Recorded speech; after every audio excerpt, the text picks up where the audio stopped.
Imagine a classroom or a training environment if it had magical windows, magical walls. Windows that didn't just look out to one view, but could look out to multiple worlds. The real world, imagined worlds, past, present, future. Imagine that the walls of this classroom were full of information and knowledge, and we could go and we could interact in a dynamic and exciting way with the walls. We could collaborate with others in order to build understanding and in order to get a better training experience. Well, the secret to building this type of environment is to use interactive whiteboards. Whether we're in person, remote, or hybrid, interactive whiteboards are one of the most powerful technologies that we can use to create excitement, inspiration, and understanding. Whether we're dealing with younger learners in a traditional classroom or adults in a corporate training environment, interactive whiteboards are a valuable addition to those environments and can be very, very powerful to get better results. In this video, I'm going to show you 7 different ways to work with interactive whiteboards, and I'll demonstrate using my NearHub S55. NearHub makes several different sizes of interactive whiteboards. There's the S55, which is great for huddle rooms and training environments. It works really well in the studio here. They make the S65, a little bit of a bigger model. That's greater for a bigger space. And then the S75 is really good for classroom environments. They also make a graphics tablet to work with digital whiteboard software, but you shouldn't confuse digital whiteboard software with interactive whiteboards. You'll see that when you watch the video. I'll show you 7 different ways that interactive whiteboards have an unparalleled experience when it comes to training and teaching. Now I'm going to go through all 7 different ways that I use an interactive whiteboard. I actually use it even more than 7 ways, but I'll show you 7 ways, and stick around because the 7th one is kind of a really fun thing to do. It merges some other technologies. So the first way that I can do things is by using it as an interactive environment.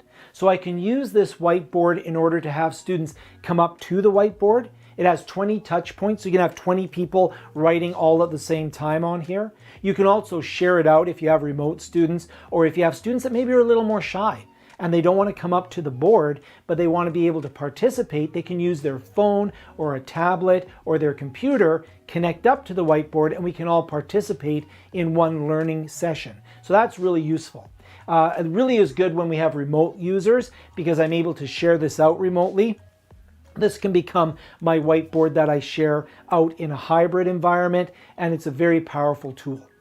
Now, the second way that I can use an interactive whiteboard is to bring in different types of content. So I can bring in interactive content, up-to-date content. I can bring in videos. I can bring in educational websites, images, all sorts of things to supplement my training. That real-time information really enriches the learning environment and makes for better learning. The S55 and all of the NearHub whiteboards actually are running on an Android type of operating system. It's a customized version of Android, but it does mean that I can go to the Google Play Store and I can actually download apps. So I can bring in educational apps and all sorts of different tools that allow me to have that real-world content brought into my training environment. The third way that I can use an interactive whiteboard is for collaborative opportunities. I can actually have not just an instructor at the board going through information, but I can actually have, through sharing, other people, students and participants come in and work on the whiteboard. I can even invite guests into my classroom through the internet connection. So we can work together on solving problems. We can do things like build communication and interpersonal skills, critical thinking, and a sense of community around shared learning objectives. I can also use templates here on the whiteboard in order to have a starting point and then do things like brainstorming and really foster a lot of creative and critical thinking. The fourth way that we can use an interactive whiteboard is for gamification, to bring some excitement into the learning process. You can use different tools to play games, like educational games. You're providing assessment, but it's wrapped up as a fun activity. You can have spinning wheels, you can have Jeopardy games, all sorts of things to quiz your students, but to make them have fun doing it. It reinforces the content of the course, and it allows us to have just a little bit more excitement in the environment, which fosters a love of learning. It fosters an excitement and it makes the audience want to participate in the learning. The fifth way that we can use an interactive whiteboard is for annotation and highlighting important content in a dynamic way.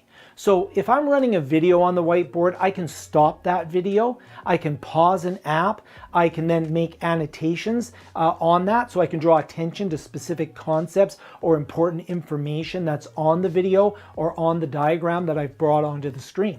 This is a great way to really not just use my own content, but to bring other content in and extend the knowledge based upon that content. The sixth way that we can use an interactive whiteboard is to take the instructor out of the equation. We can use the whiteboard, or students could use the whiteboard, or learners could use the whiteboard to collaborate as a group. So that's going to allow people to use the whiteboard, collaborate as a group, use it for a Teams meeting, use it for a Zoom meeting, and you'll have the built-in camera, you'll have the sound bar on here, and that's going to make it into a real multimedia tool that people can use. There are many, many apps that people can use, and the nice thing is it also has the ability to import and export the content as you create it. So if you have a group that does brainstorming on some subject, or if they're doing some project management, then once they're done, they can actually email the whiteboard as a PDF to themselves and then continue the conversation beyond just the interactive collaboration that they had at the time. The seventh way that I can use an interactive whiteboard is to combine it with other technologies such as a virtual headset. This allows me to share what I'm seeing in my virtual world with an audience, because they're going to be able to look around as I look around and see what I'm seeing. This is great if I want to explain things that are in a virtual world or prepare people for the virtual world. So there's a lot of new ways that we can use interactive whiteboards in conjunction with other technologies to enhance both.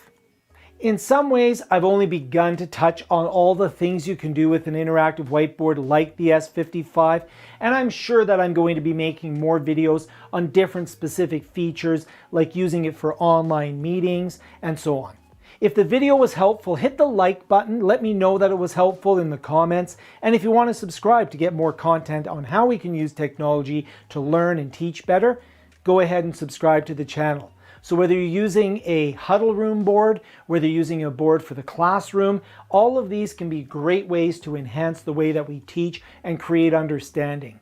Thank you so much for watching. We'll see you in the next video.